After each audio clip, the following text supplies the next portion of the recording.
va commencer, on va donner la bienvenue à Delangel Victoria. Elle va présenter avec les titres de l'impact et la formation de la licence en langue française face à l'inclusion des étudiants en situation de handicap, perception des diplômés. Soyez les bienvenus. Je vous laisse la parole. Merci et bonjour à toutes et à tous. Je suis Victoria et je suis diplômée de la faculté de langue de l'Université Veracruzana. Et le travail que je vais présenter a été développé dans le cadre de l'expérience réceptionnelle en vue d'obtenir la licence en langue française. Ce travail s'intitule L'impact de la formation de la licence en langue française et face à l'inclusion des étudiants en situation de handicap, perception des diplômés. Pour commencer, il est important, il convient de rappeler que l'éducation est un droit humain fondamental reconnu par l'Organisation des Nations Unies et à partir de 1990, l'inclusion est formée partie fondamentale de l'éducation afin de garantir l'égalité d'opportunités pour tous, y compris les étudiants en situation de handicap. Mais au Mexique, ces approches a été renforcée dans les années 2015 lors du Forum mondial de l'éducation. Et dans ce contexte, l'Université Veracruzana, l'une des universités les plus importantes du pays, a mis en place plusieurs actions en faveur de l'inclusion. Et cependant, nous avons observé que dans la formation de la licence en langue française, il n'existe pas une matière consacrée à la prise en charge de ces groupes déjà mentionnés. À partir de ces constats, euh,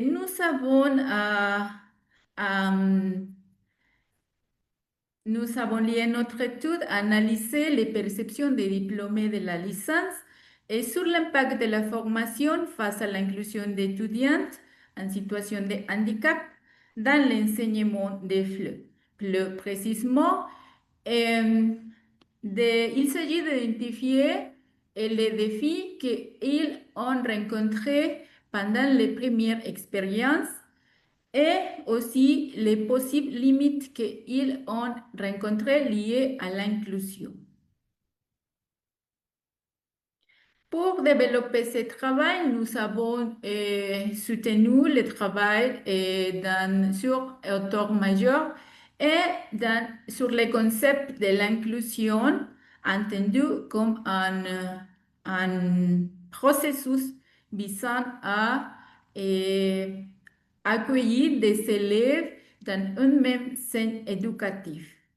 Et nous avons soutenu aussi notre étude dans les modèles sociaux qui prennent en compte les éléments environnementaux et pas seulement les éléments médicaux. La méthodologie que nous avons choisie, c'est de l'approche qualitative. Nous avons utilisé un entretien semi-structuré et auprès un groupe de jeunes étudiants diplômés de la licence en langue française du programme 2006 et avec une expérience dans l'enseignement des FLE aux étudiants en situation de handicap. Après cette étude, nous avons obtenu, et je vais montrer ces résultats. OK? D'abord, pendant l'expérience, les étudiants, les diplômés, ont constaté la présence de handicap dans le niveau de base de l'éducation et la prédominance d'un handicap cognitif intellectuel, tel que l'a mentionné l'INEGI 2024. Et aussi, ils ont mentionné les rencontres d'un groupe plus hétérogène et non anticipé dans les salles de classe. Ils aussi ont découvert l'importance de le rôle de l'attitude pour développer une inclusion effective dans les salles de classe. Les défis plus remarqués pour les diplômés, ils sont de type pédagogique liés au manque de matériel conçu ou adapté pour la prise en charge de ces groupes. Et après, les défis communicationnels liés au manque de formation, par exemple dans les braille ou langue des signes mexicaine. C'est le cas d'un diplômé qui a eu un élève avec un handicap de type visuel qu'il a eu une difficulté dans la transmission des connaissances effectives et à cause de ces obstacles. Comment les diplômés ont réagi face à ces défis? Bon, ils ont à prendre en compte ou en adopté certaines stratégies telles que l'adaptation pédagogique de façon autonome, le recours à l'aide des collègues et l'auto-formation continue. Ces stratégies, ils ont le fait de façon autonome, de façon empirique, sans un référent clair.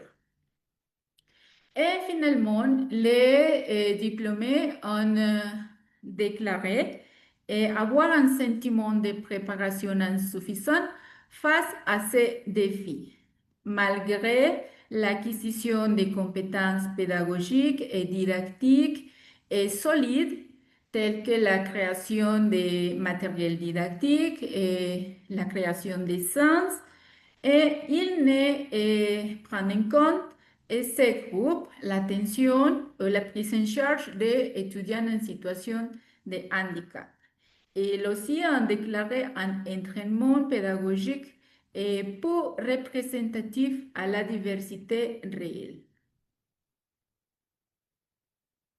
Et finalement, après ces constats, nous pouvons dire que ce manque de formation ont un impact pédagogique dû à la constante improvisation.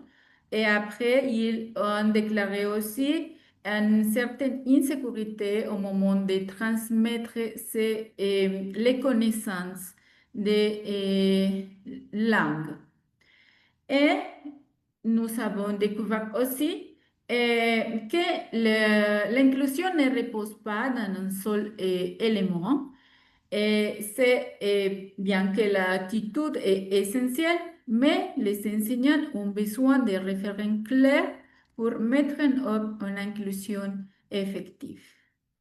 Cette recherche a montré aussi que la formation des flux a fourni des bases solides sur le plan pédagogique et didactique, mais elle laisse à côté les enjeux liés à l'inclusion.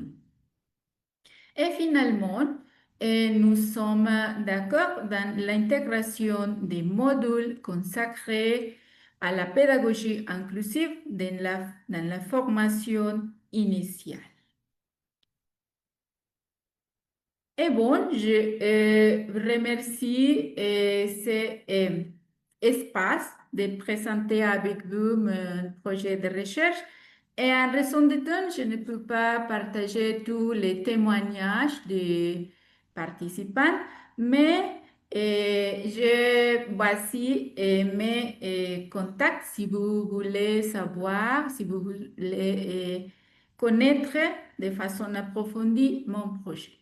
Merci beaucoup.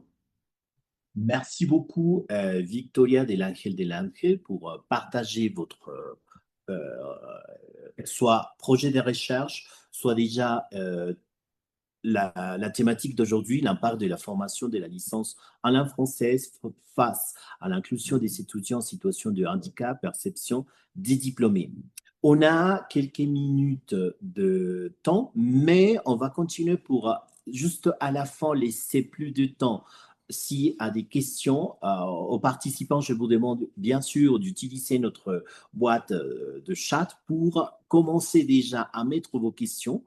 Et ces minutes qu'on a du temps pour cette interaction et bien sûr demander aux intervenants plus d'informations.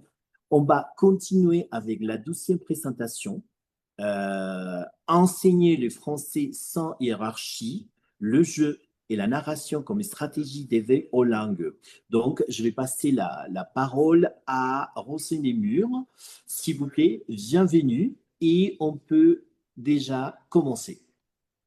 Merci. Alors, je vais essayer de partager. Hop. Partager. Voilà. Ça marche? Oui, Oui, Super. Très bien. Eh bien, bonjour. Je vais vous présenter aujourd'hui un projet de recherche-intervention portant sur la création et la mise en œuvre de matériel ludique et interculturel en éducation préscolaire, intitulé Apprenons le français en jouant avec Coco et Lottie, et qui s'intéresse à l'enseignement du français sans hiérarchie et au rôle du jeu et de la narration comme stratégie d'éveil aux langues. Je suis professeure-chercheuse à l'Université de Guadalajara, au Mexique, au sein du CUSH. Mes travaux portent principalement sur les questions d'interculturalité, aussi bien dans le domaine éducatif que dans le domaine de production artistique et culturelle. Et dans ce cadre, j'enseigne notamment dans la Maestría en Estudios Francófonos, où j'interviens sur les aspects interculturels liés aux langues, aux représentations et au contexte socioculturel. Donc ce projet part d'une spécialisation, ne parle pas justement d'une spécialisation initiale en didactique du FLE, mais d'un questionnement de recherche. Il trouve son origine dans un travail de mémoire que j'ai encadré qui portait sur les asymétries dans les représentations des langues à Guadalajara. Et ce travail montrait une survalorisation symbolique du français liée aux facteurs historiques et sociaux et analysée à partir du cadre de l'écologie des langues. Donc à partir de là, mon intérêt s'est déplacé vers une question plus large. Comment les imaginaires, les jugements de valeur et les contextes socioculturels influencent-ils la manière dont on apprend les langues et la façon dont on se représente les langues et les cultures dites étrangères? Plus précisément, je cherche à analyser le lien entre ces représentations des langues étrangères et le processus d'apprentissage eux-mêmes. Donc, je vais vous présenter les résultats d'un atelier pilote de sensibilisation au français que j'ai mené dans une école maternelle à Guadalajara. Cet atelier a été développé à partir d'un dispositif que j'ai conçu, un livre intitulé Apprenons le français en jouant avec Coco et Lottie. Et l'application de l'atelier pilote s'est déroulée dans l'école maternelle de ma fille. Bon, j'ai profité de la facilité d'accès dans cette école pour mener l'atelier pilote. Le livre, bon, rapidement, c'est un petit livret comme ça que j'ai distribué aux enfants pour l'atelier. Ça constitue le point de départ du dispositif. Il ne s'agit pas seulement d'un support pédagogique, mais d'un outil narratif pensé pour créer un lien affectif avec la langue à travers des personnages, à travers une histoire et des situations de découverte. Donc, mon intention dès la conception était double. Premièrement, d'intégrer le jeu comme moteur central de l'apprentissage, mais aussi de proposer une approche non hiérarchique des langues. Autrement dit, il ne s'agissait pas d'enseigner le français comme une langue supérieure ou extérieure, mais de le mettre en relation avec l'espagnol dans une logique de réciprocité et de dialogue. Donc l'objectif central, c'était ça, non, de rompre avec les perceptions élitistes du français et d'offrir aux enfants un premier contact avec la langue fondée sur la curiosité, le jeu et surtout cette réciprocité culturelle. J'ai conçu aussi en parallèle le livre Miroir pour l'apprentissage de l'espagnol en France. Donc dans les deux cas, l'idée centrale, c'était de fonder l'apprentissage sur la valorisation de la culture de l'apprenant. Donc concrètement, cela signifie que les activités proposées s'appuient sur des référents culturels familiers pour les enfants. Par exemple, dans la version destinée aux enfants mexicains, on mobilise des jeux comme la lotería, serpientes y escaleras, des éléments culturels dans la piñata.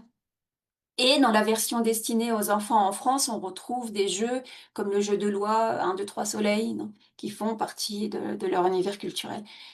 Donc l'objectif n'est pas seulement d'enseigner une langue, mais de créer une relation d'apprentissage fondée sur la reconnaissance, la proximité culturelle et la réciprocité des langues. Dans les deux cas, la grenouille française, la relotée mexicaine tissent un lien d'amitié, de respect, et ça, c'est ce qui sert de fil conducteur à la rencontre entre les langues et les cultures. Je précise juste que pour l'atelier pilote que j'ai utilisé, que j'ai appliqué, j'ai seulement utilisé le livre mexicain dans cette étape-là. Dans une prochaine étape, on appliquera aussi l'autre livre dans un contexte français. Au niveau de l'approche conceptuelle, je me suis appuyée sur 3 cadres théoriques. L'éveil aux langues, qui promeut dès le plus jeune âge une prise de conscience de la diversité linguistique et culturelle. La non-hiérarchisation des langues, inspirée de l'écologie des langues de Calvet. Et le jeu comme moteur de l'apprentissage, compris non seulement comme un divertissement, mais comme un espace favorisant la motivation, l'émotion et l'appropriation spontanée du vocabulaire. Donc concrètement, sur l'atelier pilote, il a été appliqué à l'école Naobi avec 15 enfants de grande section de maternelle. Il a duré une semaine et s'est composé de 5 séances thématiques, les couleurs, les animaux, les émotions, les nombres et les aliments. La systématisation des données a inclus une observation participante, un questionnaire adressé aux parents et un entretien avec la maîtresse titulaire. Au niveau de la dynamique de l'atelier, donc chaque enfant avait un exemplaire du petit livret. Chaque séance commençait par une narration mettant en scène Coco et Loti, la relotée mexicaine. Donc l'histoire raconte le voyage de Coco au Mexique, son amitié avec Loti, leur projet d'apprendre leur langue respective. Et le livre propose des activités d'apprentissage, des jeux adaptés, comme la lotería des couleurs, le mime des animaux, ces statuas de marfil, la tiendita. Et j'ai également conçu différents matériels pour jouer, des cartes de jeu, des plateaux. Depuis, j'ai rajouté des documents téléchargeables qui peuvent être imprimés. L'idée, c'était de reprendre des jeux traditionnels mexicains pour que les enfants puissent mieux s'approprier des activités. Donc pour l'instant, j'ai 5 activités téléchargeables en espagnol et 5 en français sur le site. Je vous montre quelques exemples. Ça, par exemple, c'est l'activité liée au nombre avec le jeu de serpientes y escaleras. Pour chaque activité téléchargeable, d'abord, les personnages expliquent le jeu, expliquent comment ils font partie de la culture locale. Ensuite, ils donnent un vocabulaire simple, permettant aux enfants de l'intégrer dans les jeux. Par exemple, là, c'est les numéros de 1 à 6. Et ensuite, il y a le matériel imprimable pour pouvoir jouer. Dans ce cas, c'est des cases qui vont former une sorte de tapis géant où les enfants vont pouvoir jouer sur le sol. Ça, c'est l'exemple du jeu des émotions. Ça, c'est l'exemple du bingo des couleurs pour la version française. Ça, c'est l'exemple de la tiendita, du jeu des marchands, où les enfants doivent acheter une liste de courses. Donc voilà. Donc les éléments qui ont été observés et analysés, la participation des enfants aux jeux et aux activités, donc au niveau de leur engagement, au niveau de leur envie d'entrer dans le jeu, au niveau de leur capacité de maintenir l'attention dans les activités, la compréhension et l'usage spontané des mots en français. Pas seulement la répétition comme telle, mais aussi les réutilisations inattendues dans les moments qui n'étaient pas forcément guidés. Les interactions sociales, voir ce qui se passe au niveau de la coopération, du respect des tours de parole, au niveau de l'entraide entre les enfants. Voir les réactions affectives, l'enthousiasme, la timidité, la frustration, l'empathie. et voir aussi le lien avec la narration et les personnages.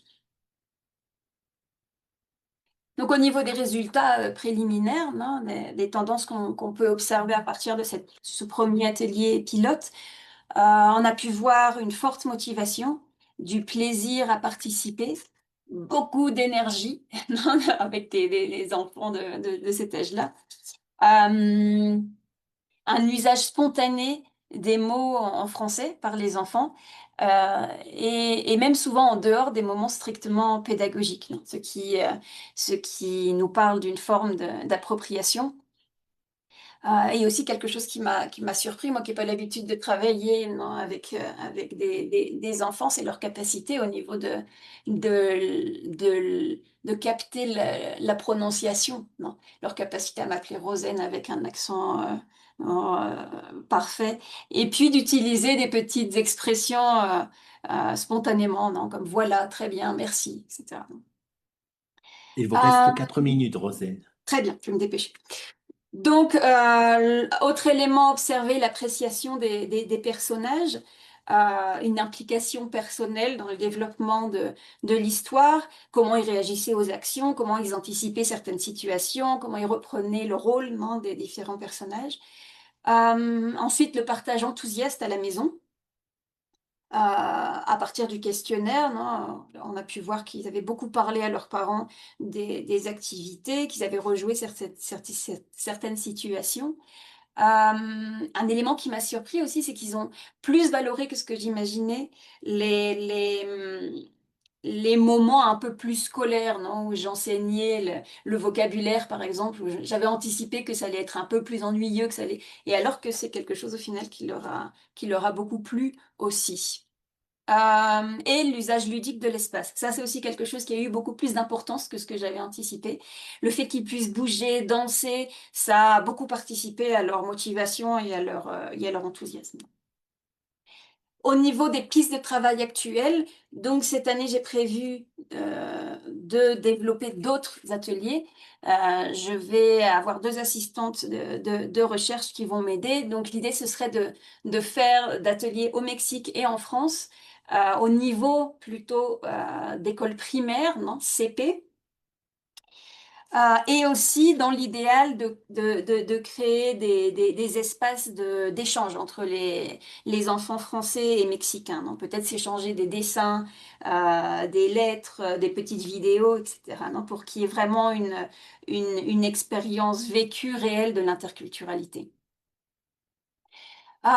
Deuxième point de piste de travail, intégrer des ressources numériques. Donc sur ce point, j'ai déjà pas mal avancé. J'ai créé un site web qui s'appelle interludo.org, donc où il y a déjà tout le matériel que j'ai déjà créé, donc les 2 livres en français et en espagnol, les audiolivres associés, et les activités téléchargeables dont je vous ai parlé. Il y a le code QR qui est déjà dans les petits livrets qui envoie aussi à ce site. Et le 3e point, ce serait éventuellement d'étendre l'atelier à différents contextes, différentes régions francophones, et donc de créer de nouveaux personnages.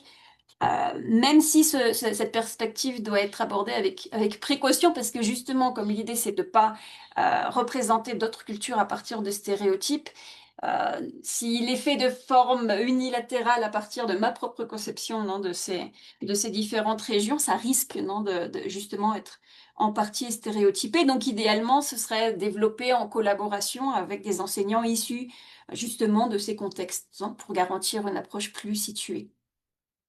Donc voilà, donc en résumé, cet atelier pilote montre que le jeu et la narration interculturelle constituent des médiateurs particulièrement puissants pour un premier contact avec les langues étrangères dès le plus jeune âge. Il montre aussi que les représentations des langues ne sont pas extérieures à l'apprentissage, mais au contraire, qu'elles en font pleinement partie.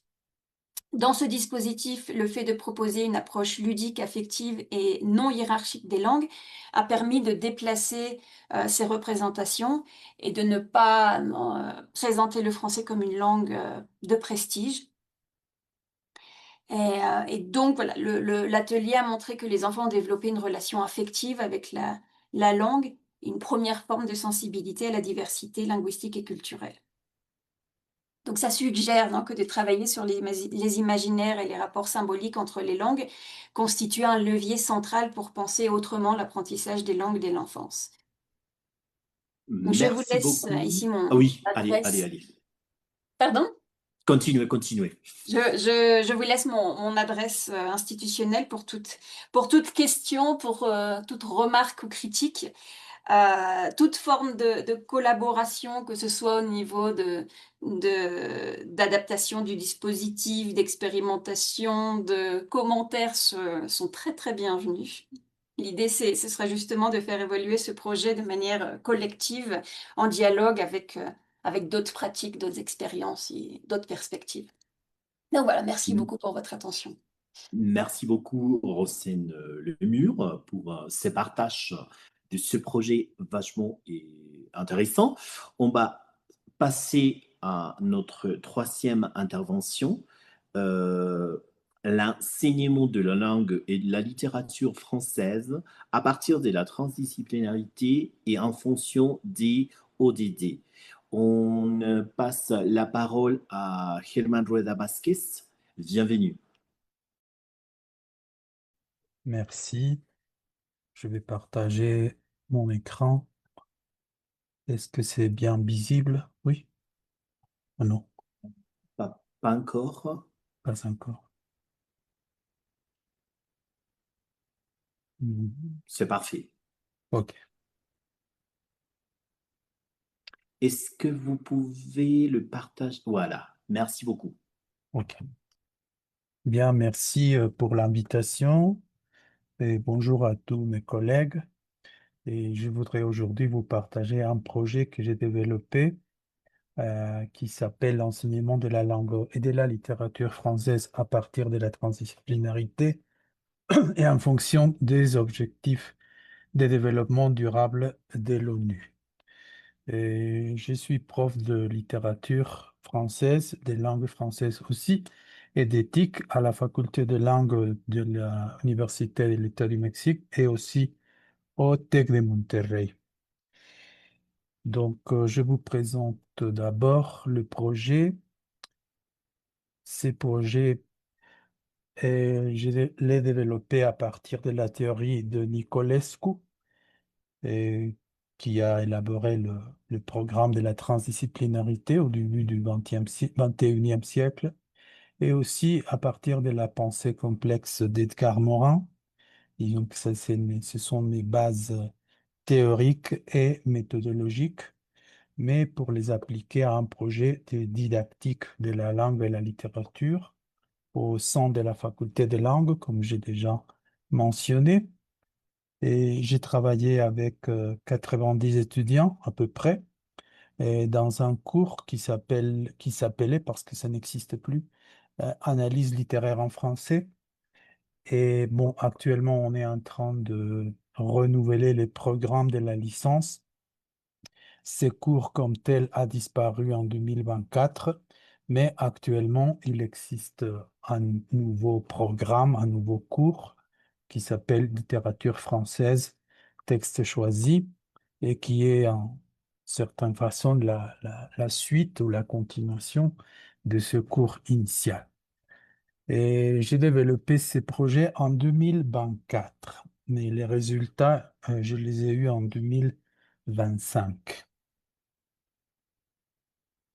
Donc, ces projets, c'est dérivé d'une formation que j'ai faite, formation postdoctorale de recherche en éducation et pensée complexe, et dans laquelle j'ai étudié les principales propositions méthodologiques et épistémologiques dérivées de la complexité et de la transdisciplinarité. Et mon intention, mon idée, c'était de intégrer des disciplines diverses, hétérogènes, et dans un projet d'éducation et d'apprentissage, surtout dans les domaines où je travaille, qui est le domaine de la langue, mais aussi de l'éthique. Donc, parfois, il est difficile d'élaborer des projets pluri ou multi ou transdisciplinaires parce que les parcours ou les contraintes institutionnelles sont plutôt rigides et Donc, je me suis lancé à faire cette formation pour proposer un projet plus transdisciplinaire, justement. Et le point de départ ou les constats de base, c'est la crise climatique actuelle, la crise qu'on appelle aussi l'anthropocène, changement climatique, qui est une situation qui nous concerne tous, profs, étudiants, universitaires, tout le monde en fait. Et je crois qu'il faut imaginer, il faut penser ce qu'on peut faire dans les domaines de l'enseignement de langue face à cette crise et à cette situation aussi. Donc, je ne vais pas entrer dans les détails sur les transdisciplinaires et la pensée complexe, mais l'idée principale, c'est d'intégrer les disciplines, c'est-à-dire de faire des projets qui incluent la littérature, la langue, le FLE, l'écologie aussi, l'éthique, et une chose très importante, les savoirs non académiques. Ces connaissances qui ne sont pas reconnues comme telles, peut-être parce qu'ils ne sont pas scientifiques ou suffisamment académiques, mais qui interviennent aussi dans la vie quotidienne des étudiants et de tout le monde. Donc, intégrer les disciplines, c'est la première partie. Et l'autre, c'est de développer des projets d'intervention que les étudiants doivent mener dans leur communauté. Et nous avons des étudiants qui proviennent des différents villages, villes et villages de l'État du Mexique. Donc, dans chaque espace ou communauté, il y a des situations spécifiques différentes qui concernent la crise climatique, l'anthropocène, etc. Donc ça a été donc le début. Et j'ai pris, parce que les ODD sont très nombreux, donc je me suis limité à deux objectifs qui sont l'objectif 13, Action pour le climat, et l'objectif 15, protéger le développement durable des écosystèmes terrestres. Et comme je disais, c'est le défi que je me suis lancé, c'est de faire intégrer les ODD à l'enseignement de la langue et de la littérature française au niveau universitaire. Bien. Qu'est-ce que j'ai fait? Donc, mon cours de littérature, normalement, bien sûr, est basé sur des lectures, sur des livres. Et c'est une approche assez traditionnelle, la compréhension, et les vocabulaires, et les lectures, etc.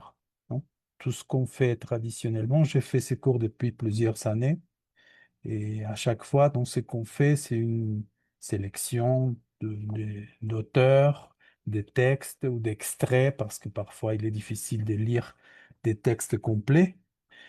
Et donc, les activités sont lecture à voix haute, faire des dessins, peut-être des représentations, des lectures un peu théâtrales, différentes activités, mais qui sont toutes concentrées ou liées à une compétence plutôt linguistique, plutôt littéraire à la limite, non?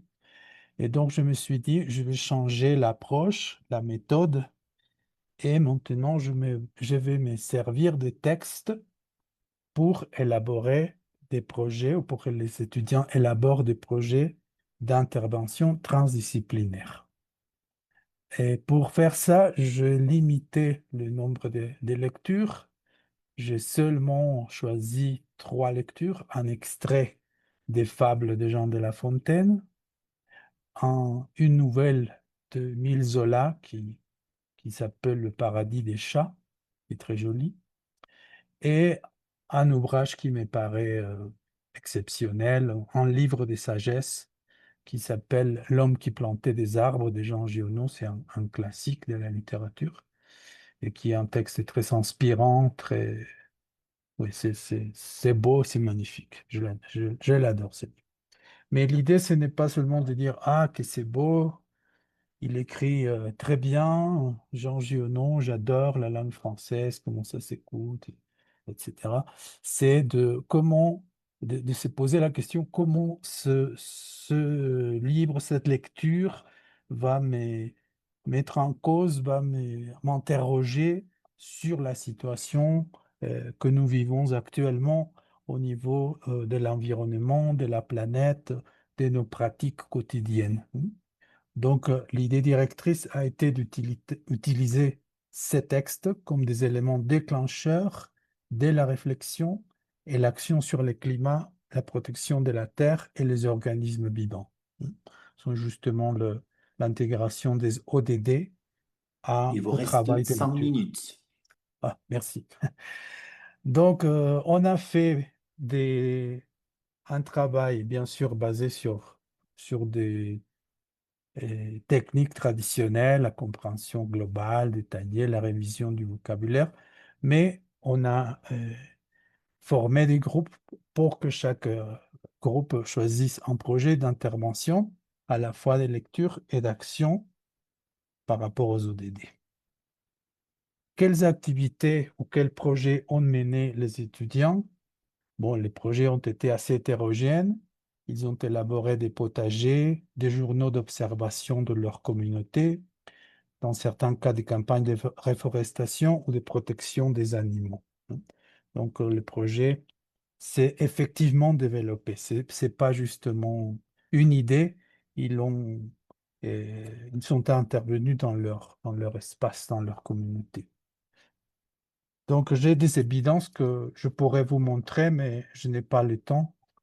Mais les résultats de ces projets m'ont permis d'intégrer ça dans un programme que j'ai envoyé à la chaire UNESCO et à l'Université de Heidelberg pour intégrer les ODD à l'éducation supérieure au Mexique.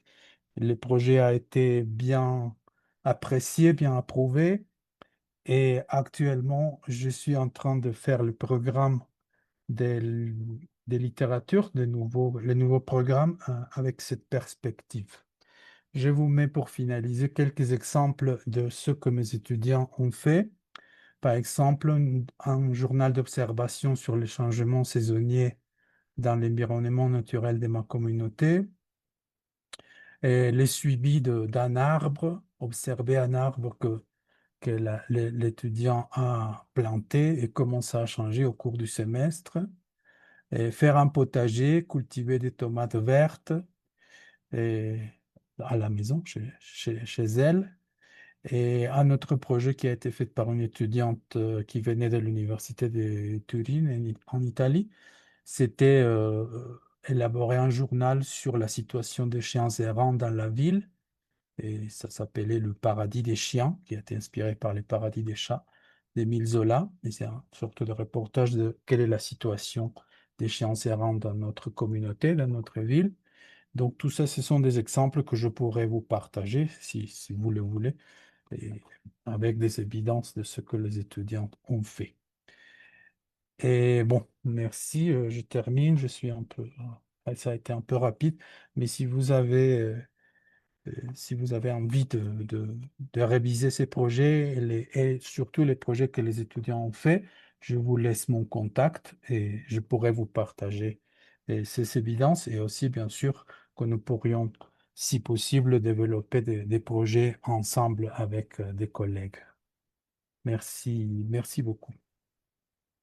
Merci beaucoup et on va laisser la parole à notre troisième intervenante avec l'intervention, bien sûr, la participation de Reiki des Symposiens au Mexique pendant l'été et l'automne de 2023, les profils idéaux de l'enseignant de français.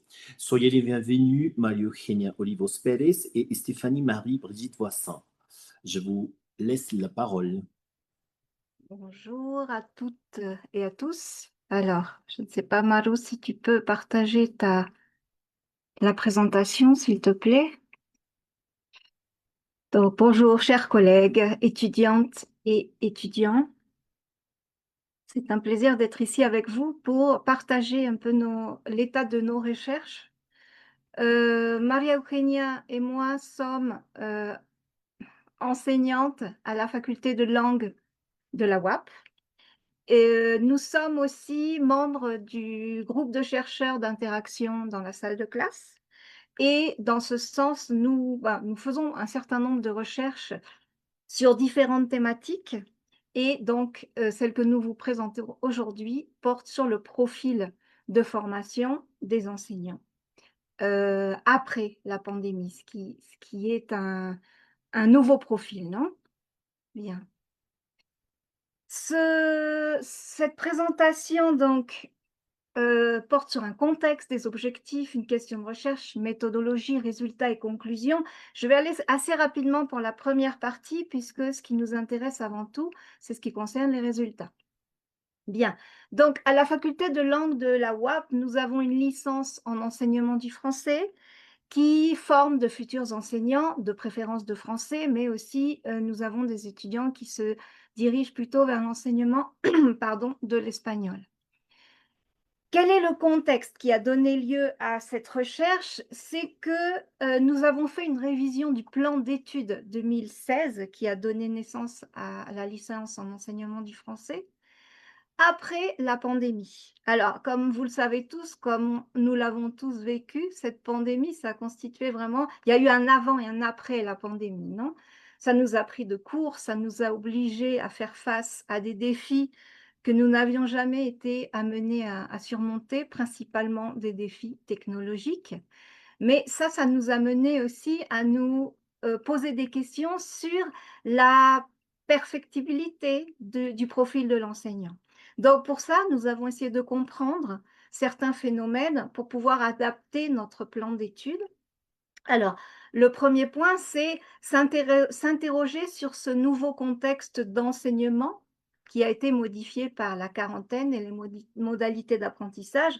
On est passé subitement d'un enseignement-apprentissage présentiel à un enseignement-apprentissage hybride, avec tout ce que cela inclut d'incompréhension, de manipulation sans être tout à fait préparé, aussi bien pour les étudiants que pour les enseignants, non? Ça nous a amené donc à changer des contenus, non? À s'interroger sur les habiletés nécessaires surgies pendant la pandémie, non seulement au niveau technologique, mais aussi en ce qui concerne les aspects interactifs, communicatifs. Parce que je pense que nous avons tous pu observer aussi que les étudiants ne sont plus les mêmes. Il y a beaucoup de choses dans leur façon d'apprendre, dans leur façon de communiquer ou de ne pas communiquer avec enseignants et étudiants qui ont changé. Et donc de voir dans quelle mesure cette formation que nous offrions permettait d'affronter les nouvelles demandes. Notre objectif avec cette recherche, qui est surtout une recherche, comme vous le verrez, de type recueil d'informations, c'est identifier les nouvelles compétences et habiletés du professeur de français exigées par les employeurs dans la période de post-pandémie. Les questions associées, c'est: existe-t-il le besoin d'un nouveau profil professionnel du professeur de français après la pandémie? En quoi cette période de réclusion a-t-elle modifié le profil professionnel du professeur de français? Et quelles sont, à partir de là, les nouvelles habiletés et compétences exigées par les employeurs? Notre méthodologie est mixte. La partie qualitative se centre sur la compréhension des phénomènes à partir du point de vue des participants de notre recherche dans le contexte naturel. Et pour la partie quantitative, nous nous sommes appuyés sur des plateformes numériques qui offraient des offres d'emploi, donc potentielles pour nos étudiants à la sortie, et en nous centrant sur 30 offres d'emploi et voir quel profil était requis dans ces offres d'emploi. Bien. En ce qui concerne les données vérifiables, les données brutes, parmi ces 30 offres d'emploi, il ressort qu'une certification en langue française est exigée. La minimum est B2, je me trompe, mais il y a bien sûr une demande d'un niveau de plus en plus élevé. Une certaine maîtrise de la langue anglaise est souhaitable. Donc, uniquement l'enseignement du français comme langue étrangère ne constitue pas un plus, hein. Il faut le compléter avec une autre langue étrangère. Un niveau minimum d'études correspondant à un master. une expérience professionnelle requise de 2 à 5 ans. Là, on voit que ça se corse un petit peu, non? Ce qui est relativement difficile. On imagine bien les étudiants à peine sortis de la licence, les difficultés qu'ils rencontrent. Des connaissances d'administration, de gestion scolaire souhaitables. Et enfin, savoir maîtriser la technologie, que ce soit pour des aspects administratifs ou d'enseignement. Je laisse la place à ma collègue Maria Eugenia qui va aborder les autres aspects. Merci, et ça n'avance plus. Je ne sais pas pourquoi. Hé, aide, de l'aide, au secours. Enfin, qu'est-ce que je fais? Bon, comme ça, tant pis pour moi. Attendez, je vais voir si ça avance. Alors, ouais, j'espère. Alors, comme disait Steph, le niveau des langues, avant, on pouvait sortir avec un B1 dans plusieurs universités et bon, c'était suffisant. Bon, malheureusement ou heureusement, je ne sais pas. Maintenant, vous voyez, là, le niveau exigé, c'est C1 9 fois et C2 5 fois. Si nous avons seulement 30 offres de travail, c'est parce que c'était les offres de la République mexicaine au moment de la recherche. Au début de la recherche, ça comprenait la période d'été et automne 2023. Oui, donc bon, vous voyez, on demande de plus en plus un niveau plus compétent, oui, de la langue, même si c'est pour les niveaux basiques, élémentaires. Alors, pour l'expérience professionnelle, ça nous fait penser justement ce que disait encore Steph, de la préparation de nos élèves, parce que si bien nous avons une période de service social, une période de pratique professionnelle, il nous semble qu'il faut élargir les années de pratique, le temps d'expérience, pour pouvoir entrer directement au marché professionnel. Pour les lieux de travail, vous voyez, c'était les universités qui proposaient 14 offres d'emploi et les centres de langue 8. Donc, ça nous fait penser aussi à la formation parce que dans les centres, bon, d'abord, de nous préparer pour un public adulte, préférablement, mais aussi pour pouvoir intervenir dans l'enseignement dans des centres de langue avec la préparation de matériel de auto-apprentissage, d'auto-évaluation, de matériel numérique, et que ce sont des aspects qu'on ne renforce pas trop, au moins dans notre plan d'études. Ça nous a fait réfléchir aux adaptations, comme on disait tout à l'heure. Alors, pour les responsabilités, bon, vous voyez, il y avait 50 exigences explicites dans les offres d'emploi et nous avons divisé ces exigences en responsabilités, compétences et compétences douces. Pour les exigences qui étaient mentionnées qu'une fois, bon, on ne les a pas recensées pour cette présentation, mais nous avons recensé les exigences qui avaient plus de 2 voix. Oui. Et il y a des choses qui ont attiré notre attention, par exemple, ici, accompagner l'étudiant dans son parcours académique et personnel. Ce que disait notre collègue Victoria del Ángel tout au début de cette table, c'est que nous confrontons de plus en plus des publics spéciaux. Oui, il y a une diversité d'étudiants qui arrivent, bon, pour nous, dans le niveau universitaire, et nous n'avons pas les outils pour pouvoir gérer, pour pouvoir accompagner. Mais maintenant, c'est une exigence mise noir sur blanc qu'il faut accompagner, pas seulement académiquement, mais de façon personnelle, les étudiants à identifier les besoins et difficultés d'apprentissage. Je vous renvoie encore à la présentation de notre collègue Del Ángel, qui abordait avec justesse ce problème que nous confrontons maintenant dans des écoles publiques communes, quoi. La réalisation d'activités administratives qu'on fait, on est d'accord, mais par exemple pour des professeurs engagés hors classe, c'est vrai que ça implique encore du travail Mais maintenant, bon, on s'engage, si on accepte la proposition d'emploi, on s'engage à faire des activités administratives. Si on reprend encore la présentation de notre deuxième collègue, et on doit pas seulement maîtriser la langue, mais aussi maîtriser la manière d'enseigner. Et je reprends encore la présentation précédente parce que il y avait par exemple des offres de biologie. Alors, est-ce qu'on cherche un biologiste qui parle français ou un professeur de français qui connaît un peu de biologie? Vous voyez? Donc, il ne faut pas seulement maîtriser la langue, mais aussi maîtriser d'autres disciplines comme les sciences naturelles. À enseigner dans une Excusez-moi, il vous reste ¿Mm? 5 minutes. minutes. Sí, totalmente. Alors, enseigner dans une perspective inclusive, oui, et qui a été déjà mentionné aussi dans les autres présentations, et s'impliquer dans la vie culturelle de l'institution. On demande de participer dans le festival, dans la journée de la mer, etc., etc. Et ça implique de diversifier notre attention, pas seulement dans les contenus académiques langagières, mais aussi dans des activités et organisations de public. Oui.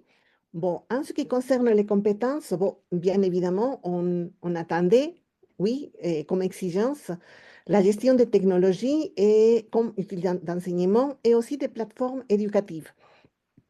Ce qu'on demande de savoir, c'est Teams, Blackboard, Classroom, Google Education, Meet, comme des plateformes, même si l'éducation reste présentielle.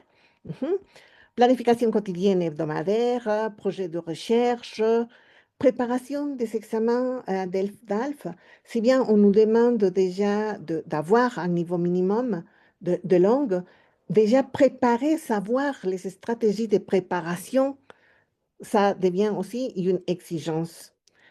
Et pour les compétences douces, attachement, valeurs, normes, objectifs de l'institution, la résolution des conflits en classe avec sans voix, ce qui a été intéressant pour nous, parce que la diversité, c'est vrai qu'implique parfois des conflits. Et le professeur doit avoir les outils nécessaires de devenir un médiateur dans les salles de classe pour pouvoir résoudre des conflits. Encore le travail en équipe et l'inclusion de la diversité et le multiculturalisme. Et de plus en plus, on remarque des élèves bon, au niveau universitaire, des diversité pour l'attention disperse, pour l'autisme légère, et aussi la diversité sexuelle, la grande migration des États-Unis, d'origine américaine, des élèves qui sont venus, qui s'intègrent dans l'éducation supérieure. C'est vrai qu'on voit de plus en plus des publics plus hétérogènes. Et donc, les élèves, bon, les professeurs, les jeunes professeurs doivent être formés pour pouvoir confronter ce type de public. Bon, confronter, bon, je ne sais pas, à être en interaction avec ce type de public. Bon, relations humaines, sens du contact. Bon, pour les conclusions, ouais, je me dépêche. Et ce que je disais tout à l'heure, c'est vrai qu'on aurait pu croire que l'éducation virtuelle allait primer, mais après la quarantaine, on s'est rendu compte que c'est encore la modalité présentielle qui prime. La maîtrise de la langue est plus élevée qu'avant. Oui, on demande déjà des séances 2, par exemple, comme vous l'avez vu dans les grilles. Et l'interaction bon, pour les niveaux élémentaires avec les parents. Donc, les relations interpersonnelles. Oui, une expérience plus large. Donc, je vous disais tout à l'heure aussi, le besoin de pratiquer depuis les premiers, bon, le premier semestre, mais au niveau intermédiaire de la formation pour pouvoir pratiquer déjà l'enseignement. Et centrer notre attention davantage sur le bien-être émotionnel des apprenants. C'est vrai qu'après la pandémie, les générations ont été fragilisées, sont plus sensibles émotionnellement. Mais nous ne sommes pas non plus formés pour ça. Donc, moi, en tant que professeur de licence, je ne sais pas comment accompagner mes élèves pour les former, pour à la fois accompagner leurs propres élèves. Donc, il y a un champ d'adaptation important que nous devons confronter à l'heure actuelle. Bon, merci. Merci beaucoup à nos chers et chères intervenants, intervenantes dans cette première bloc de participation et de partage. Je vais passer la parole à ma collègue Delphine Plivinet pour l'espace questions-réponses. Merci beaucoup, Édouard. Alors, on vous rappelle que vous pouvez envoyer vos questions directement sur le chat. Et bien sûr, si vous désirez les faire à l'oral, il y a aussi la possibilité de lever la main et puis directement discuter en se rappelant que finalement, le colloque est un espace de discussion. Donc, pour l'instant, je n'ai qu'une question. Alors, je remercie bien sûr avant tout nos collègues pour ces 4 présentations, ces interventions. J'ai une question que je pourrais commencer à dire pour un petit peu amener la discussion. Et la première question est la suivante. Y a-t-il des travaux de référence sur les langues étrangères et l'inclusion, en particulier pour le FLE et l'inclusion dans nos classes?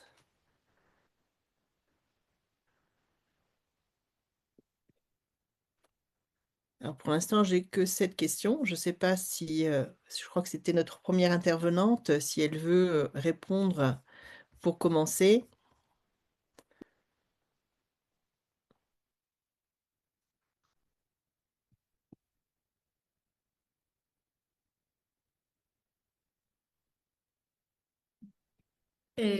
Bonjour, Bonjour. je suis la première. Oui, vous voulez que je vous répète la question? Oui, s'il vous plaît. Ok, donc je retourne sur le chat. Y a-t-il des travaux de référence sur les langues étrangères et l'inclusion en général et en particulier sur le FLE? Pour le FLE.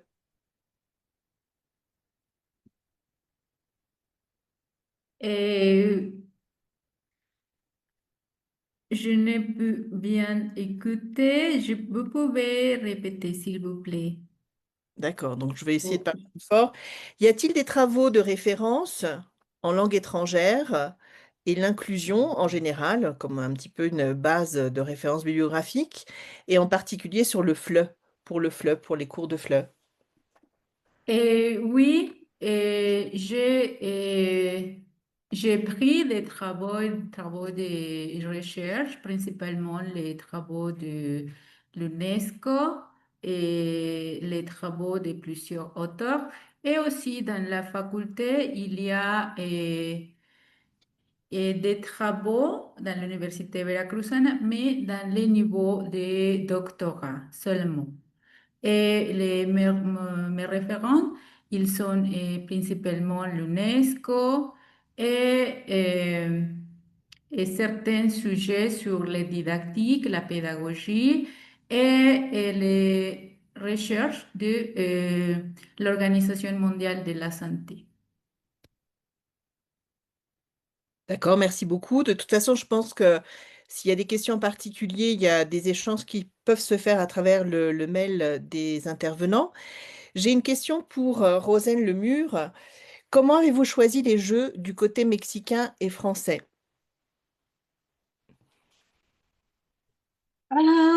J'ai choisi les premiers qui me venaient en tête d'abord. Ça a été un peu un processus d'essayer j'ai essayé avec mes propres filles de voir ce qui les motivait le plus. Et puis aussi d'avoir une cohérence avec les éléments de vocabulaire que je voulais enseigner pour telle ou telle activité, non?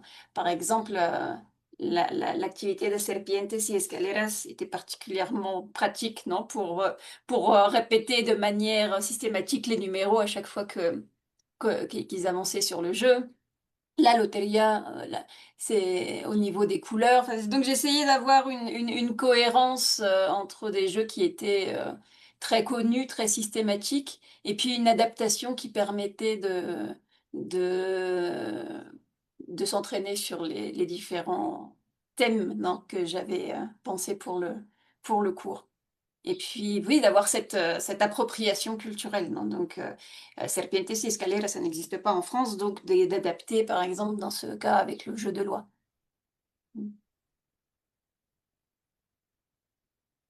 Merci beaucoup. Alors, j'ai une question aussi pour la dernière intervention de Stéphanie et Mario-Eugenia. Comment sensibilisez-vous vos étudiants à ces conditions pour une entrée positive sur le marché du travail dans votre région? Alors, moi, je dirais, je ne sais pas si Marou coïncide, c'est justement quelque chose que nous sommes en train de travailler, principalement en ce qui concerne les matières d'enseignement, parce que dans la licence, il y a différents blocs, non? Blocs de matières. Donc, c'est surtout une sensibilisation. Je crois qu'il manque encore, et je crois que c'est une question qu'a posée Haïdé aussi après, il manque les stratégies, justement pour arriver à ce que les futurs professeurs soient un peu plus flexibles et sachent s'adapter un petit peu mieux à ce qui est demandé d'eux. Non? Moi, je pense principalement aux compétences douces. Je suis en train de travailler là-dessus et je me suis rendu compte que c'est quelque chose qu'on considère comme acquis. C'est pas quelque chose qu'on enseigne. Et il faudrait le faire. Il faudrait proposer des ateliers déjà pour faire prendre conscience aux étudiants qu'être prof, c'est pas simplement partager des contenus, mais c'est un savoir-être. Moi, je dirais même que c'est avant tout un savoir-être. Donc, amener les étudiants à prendre conscience de ça et à s'adapter, à interagir de manière empathique. Non. Je pense que on va dans ce sens. Parce que je me posais la question, si vous organisez par exemple des rencontres entre des étudiants qui sont déjà diplômés, qui sont déjà sur le marché du travail et qui reviendraient à la faculté discuter avec leurs collègues en formation, mon impression c'est que ceux qui sont en formation n'ont pas toujours, ne captent pas toujours à quel point ces compétences sont importantes une fois ils ont fini leurs études, non? Donc, oui, effectivement, les stratégies, il faut penser aussi à d'autres stratégies pour renforcer cette rencontre-là et les acquis d'expérience. Tout à fait. J'ai le cas d'une étudiante il n'y a pas très longtemps qui était donc en train de faire son stage professionnel et elle arrivait un peu catastrophée parce qu'elle m'a dit j'étais préparée pour tout sauf pour avoir des adolescents face à moi et des adolescents qui questionnent tout et qui sont très rebelles. Je dis, ah, effectivement, là, c'est quelque chose il faut travailler. Oui, tout à fait. Merci beaucoup et je me permets aussi un petit peu de donner mon opinion ici parce que je pense qu'on est beaucoup formateurs et on travaille beaucoup dans les licences. Je crois que ce qui nous manque, en revenant un petit peu à la question que nous fait Haïdé à la suite, non? Je crois qu'il nous manquerait comme après la licence, quand les étudiants sont vraiment dans le milieu du travail, de leur donner une suite de formation. Parce que très souvent, c'est ce qui leur manque, c'est qu'on les forme à la licence et puis on les jette dans le monde du travail en pensant qu'on les a plus ou moins préparés. Et en fait, si on a de la chance d'avoir un petit peu ce recul avec les étudiants qui sont dans leur début, hein, ça nous donne des pistes sur ce qui leur manque, justement, ce côté un peu humain dans la formation, que parfois on oublie, non? On a beau leur dire, bon, préparez-vous à tel type d'étudiants. Finalement, leur retour, et je suis d'accord avec Georgia et Stéphanie, c'est un petit peu ça, le savoir-être, puis ce contact humain. Moi, par exemple, j'ai souvent des étudiants qui me disent, mais prof, vous nous aviez pas préparé aux réunions des parents. Et on a beau leur dire que bah, quand ils donnent à des enfants, très souvent, c'est pas vraiment le problème, c'est pas forcément les enfants, non, ça c'est une partie qu'ils peuvent un petit peu assumer grâce à leur formation.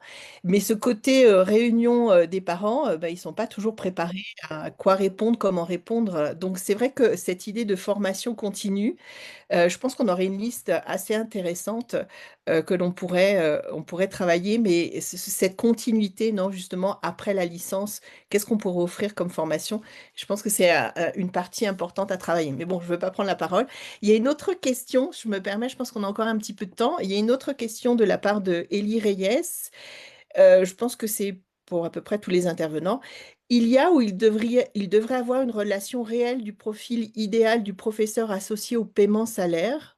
Il y a encore des offres d'emploi qui s'intéressent aux professionnels natifs.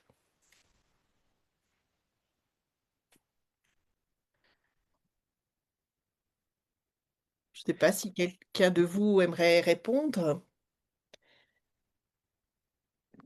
Bon, pour le profil idéal, c'est vrai, il y avait aussi cette question sur le chat. Nous n'avons pas la réponse. Alors, on a recensé toutes les exigences des employeurs, mais c'est impossible. Bon, impossible. Et une des choses, bon, tu le disais, Delphine, les conflits avec les parents, les problèmes, ce n'est pas vraiment le public avec qui on travaille, mais ce sont les parents, par exemple, non, dans l'éducation élémentaire. Et il y a beaucoup de compétences, le savoir-être dont parlait Steph, c'est fondamental. Toutes ces cours, c'est vrai qu'on lance les élèves al ruedo et sans les formations nécessaires.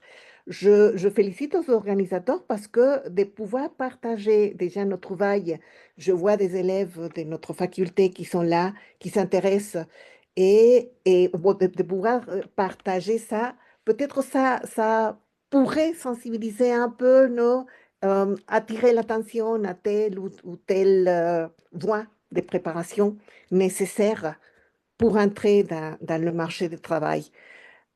Il faut se préparer constamment. Bon, on le sait quand on est vieux et qu'on a déjà des années d'expérience. Et bon, la réponse, tout ça pour te dire que je n'ai pas la réponse. Alors, pardon. Si quelqu'un l'a, s'il vous plaît. D'accord, ça nous laisse un moment de réflexion. Alors, je vais continuer pour pouvoir profiter un peu du temps. J'avais une autre, je vais passer à l'intervention de Germán Rueda et je reviendrai peut-être à une dernière question que nous pose Édouard aussi dans le chat. Alors, pour l'intervention de... Et il y a aussi une question dans la salle du côté de Jalapa. Alors, on peut peut-être laisser un moment pour les questions dans la salle, non? Pour que la dynamique change un petit peu. Merci Aïdé, merci Delphine. Donc ici dans la salle librairie de la faculté des langues, il y a quelques étudiants qui voudraient bien poser une question. Rodrigo, adelante. Là, oui, là. Bonjour, je m'appelle Rodrigo et j'ai une question pour Monsieur Germain à partir du projet de littérature parce que je suis intéressé à la littérature française surtout, mais je suis en train de rechercher un peu à propos de ça. Donc, la chose qui m'intéressait beaucoup, c'est la partie de le sujet et le thème de, si je ne me trompe pas, c'est l'écosystème ou l'environnement. Et ça m'intéresse beaucoup ce type de romans ou de titres qui tournent envers l'environnement. Donc, ma question, c'est pourquoi est-ce que vous avez choisi ces sujets pour rechercher beaucoup plus et pour le faire dans une salle de classe pour les étudiants de français. Merci.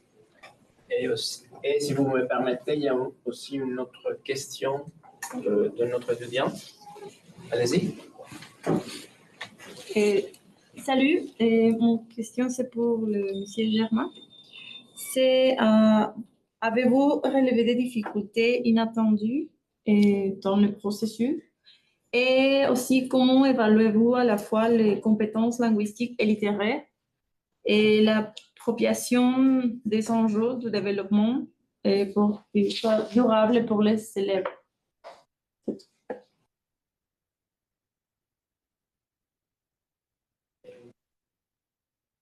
Troisième question, intervention, oui. Bonjour, j'ai une question pour Madame Rosé. Quand on travaille avec les enfants, parfois il y a des fois qu'ils ne veulent pas travailler. Comment avez-vous fait pour les impulser ou pour travailler ou vous les intégrer pour apprendre? pour les motiver à apprendre. Voilà. Merci.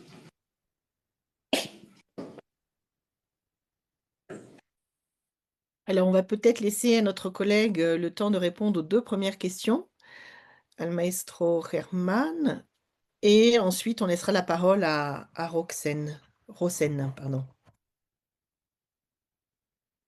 Ok, merci.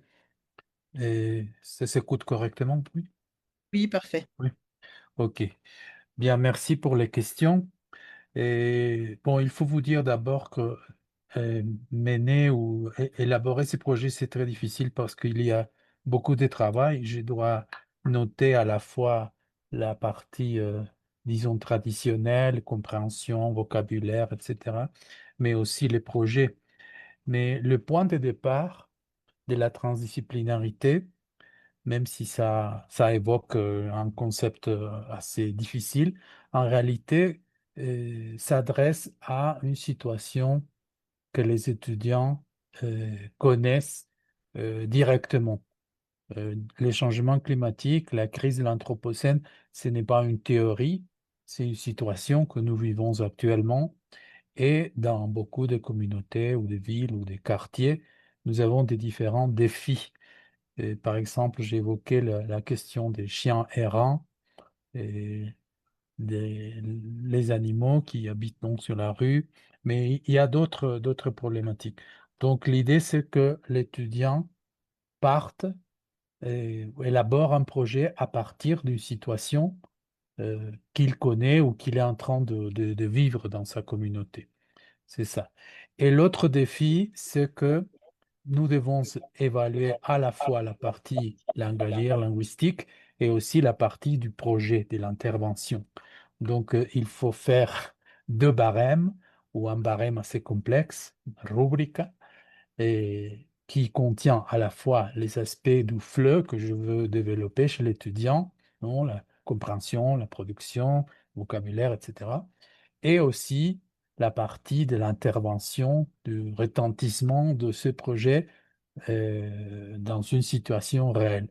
Donc, j'ai dit à mes collègues avec qui j'ai partagé ce projet, j'ai dit c'est beaucoup de travail, c'est plus de travail que d'habitude, mais à mon avis, ça vaut la peine parce que les étudiants voient que le français n'est pas seulement une langue, on disait une langue hiérarchique, ou je sais pas comment on dit ma collègue, une langue de prestige, une langue internationale, c'est aussi une langue qui nous sert à dire, à exprimer ou à expliquer ce qui se passe autour de nous. Et c'est ça mon objectif, qui est assez complexe, mais c'est la première fois que je fais ces projets. J'espère l'élaborer hmm, plusieurs fois ou avec d'autres collègues et bien sûr améliorer les points les plus difficiles. Et merci pour les questions. Simplement rappeler que nous avons jusqu'à 13h30, donc nous avons encore le temps de 3 questions tranquillement. Oui, justement, on va essayer de répondre, Rosen, si vous souhaitez répondre à la question qui a été faite par les étudiants de Jalapa. Et puis ensuite, on pourra prendre 1 ou 2 questions avant de conclure ce premier bloc. Oui. J'ai pas du tout eu le problème qu'il ne voulait pas travailler. J'ai presque eu le problème inverse, qu'il voulait trop travailler, beaucoup d'énergie, beaucoup d'excitation. Et moi, de mon côté, aucune expérience comme professeur de langue, parce que moi, je fais plutôt de la recherche, non. Et puis en particulier avec des enfants. Estoy bien. Gracias. Pardon. Patricio, Attention les micros, s'il vous plaît. Attendez, sinon je vais les éteindre. Donc c'était un atelier pilote, non? Donc je me suis rendu compte de pas mal d'éléments qu'il va falloir être mieux préparé et surtout une capacité d'adaptabilité et comment les situations vont pouvoir changer beaucoup d'un groupe à l'autre, non? Maintenant que j'ai commencé à prendre contact et à voir un petit peu comment je vais pouvoir déplacer le projet vers les écoles primaires publiques, je vois par exemple que le contexte va être radicalement différent. Là, c'était un atelier dans une petite école maternelle privée avec 15 élèves. Et si je déplace le projet dans une école publique, j'ai vu que les salles de classe vont être de plus de 50 élèves, par exemple. Donc, est-ce que j'adapterais le projet à quelque chose avec un groupe plus réduit, pas forcément tous les 50 élèves, parce que ça va changer complètement la donne.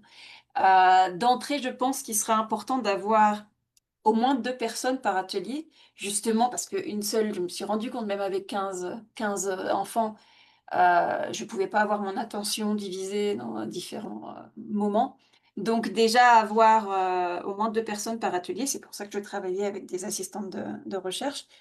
Et puis, mieux me préparer à différentes éventualités, je pense, non, pas assumer à l'avance que les enfants vont avoir tel ou tel comportement ou telle attitude, mais être capable, non, d'adapter les méthodes et aux circonstances réelles de la salle de classe. Voilà. Merci beaucoup, Rosane. Je me permets de lancer une dernière question à Germán Rueda et je pense qu'après, je céderai la parole à Édouard pour conclure ou si quelqu'un de la salle veut encore intervenir. Donc, Germán, on avait une Il y a dernière Georgia aussi. Georgia qui lève la main. Ah, d'accord. Donc, je fais déjà la question et ensuite, je céderai la parole à Georgia. Comment la transdisciplinarité en lien avec les ODD peut-elle enrichir et renouveler les pratiques d'enseignement de langue et de littérature française? Germán, c'est une question pour vous directement. Oui, merci. Bon, comme on disait tout à l'heure, nous sommes profs de français, mais il y a d'autres disciplines qui interviennent dans notre pratique et aussi dans celle des étudiants. Donc, j'ai fait appel à cette diversité de disciplines et pour développer, comme je disais, les compétences en français, mais aussi les connaissances des étudiants dans les domaines de la crise actuelle. Et je crois que ça, c'est la raison principale pour laquelle la transdisciplinarité peut enrichir notre pratique d'enseignement. Parce que d'abord, l'étudiant va se sentir impliqué, motivé. C'est une question qui nous affecte, qui nous concerne tous. Et aussi parce qu'il va essayer d'expliquer les phénomènes ou de développer un projet en français à partir d'une situation réelle. Donc, je crois que ces 2 éléments sont les plus importants au niveau de comment, la question comment renouveler ou enrichir les pratiques d'enseignement de la langue et de la littérature. Merci beaucoup, Germán. Avant de céder le tour de parole à Georgia, pour sa question, je vous invite à regarder le chat. Bien sûr, en plus de tous les remerciements aux intervenants, il y a pas mal de références qui ont été mises, qui peuvent être un bon début d'échange. Et si vous êtes intéressé aussi par les mails de nos collègues, profitez, hein, c'est le moment pour leur demander si vous n'avez pas eu le temps de les noter. Donc, Georgia, je te laisse l'espace pour la question et ensuite, Édouard, si tu souhaites conclure. D'accord. Oui, merci Delphine. J'avais une question pour Victoria Del Ángel. Je ne sais pas si c'est un peu passé inaperçu dans la boîte de chat. Je lui ai demandé s'il y avait eu des mesures qui avaient été prises dans la formation des professeurs après qu'ils aient ce retour que le contact avec par rapport à l'inclusion était difficile parce qu'ils ne se sentaient pas suffisamment formés ou suffisamment préparés. Est-ce qu'il y avait eu des modifications en termes de formation de votre côté? Et je profite d'avoir la parole pour également féliciter les 2 autres collègues qui ont présenté. À Rosane en particulier pour la manière que vous avez eu d'inclure l'interculturalité dans le travail. Le choix des animaux, par exemple, me paraît très, très original. Et puis de penser toujours à ne pas tomber dans le stéréotype. Je pense que déjà, quand on sait qu'il y a un risque potentiel, c'est une alerte suffisante pour essayer de contourner un petit peu ces risques-là. Et à Germán sur la manière d'intégrer les ODD dans la recherche.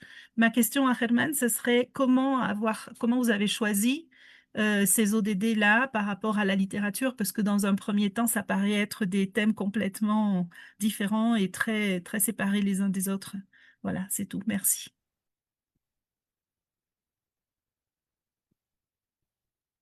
Ok, et merci pour les questions. Et à partir de ma recherche, je pense qu'il n'a pas, et comme vous avez dit, c'est difficile un peu le sujet de l'inclusion.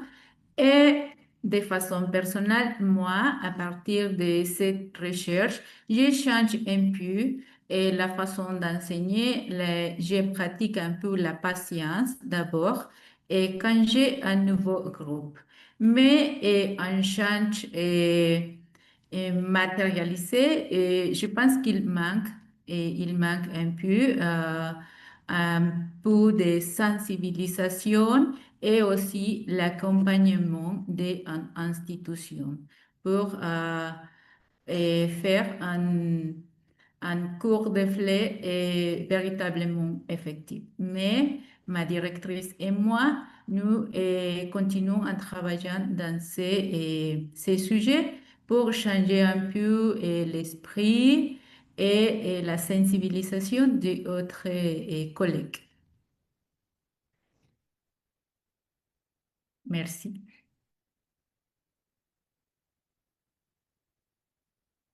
Oui, donc par rapport à la question, merci Georgia pour la question. Par rapport à cette question-là, je crois que ce projet est parti de la pensée justement d'Edgar Morin qui dit que toute réalité est complexe et que nous sommes habitués à regarder ou à percevoir les objets, les phénomènes de manière séparée, disciplinaire. Et dit, ah oui, ça concerne l'enseignement des langues, ça concerne la biologie, ce sont des sujets différents et ils ne peuvent pas se toucher, peut-être oui, mais on ne sait pas trop comment. Mais justement, la méthodologie des Morins, c'est que si nous partons d'un objet quelconque, par exemple un arbre, une pomme, un chien, etc., il va nous révéler une réalité complexe, à la fois sociale, linguistique, euh, et biologique, écologique, etc. Donc, à partir de cette recherche, je me suis dit, et peu importe l'objet de la littérature, par exemple, je parlais des animaux, mais il y a d'autres sujets littéraires ou linguistiques ou qui concernent le FLE qui touchent d'autres disciplines. Et il faut pousser les étudiants à réfléchir et à développer des projets qui ne sont pas seulement concentrés sur l'apprentissage des langues, mais aussi sur d'autres domaines, hein. Et c'est comme ça que j'ai commencé à élaborer ce projet. Merci. Merci beaucoup à tous les intervenantes et bien sûr à nos participants, à nos congressistes. Avant de terminer, bien sûr, j'aimerais conclure ces blocs, ce premier bloc, parce que ces interventions mettent évidemment une évolution significative de la didactique du français au Mexique, marquée par une attention accrue à l'inclusion, à l'innovation pédagogique et à l'adaptation aux réalités socio-professionnelles. Évidemment, ces interventions soulignent l'importance des pratiques transdisciplinaires, l'intégration des objectifs de développement durable, ainsi que le recours à des approches ludiques et narratives pour favoriser l'apprentissage.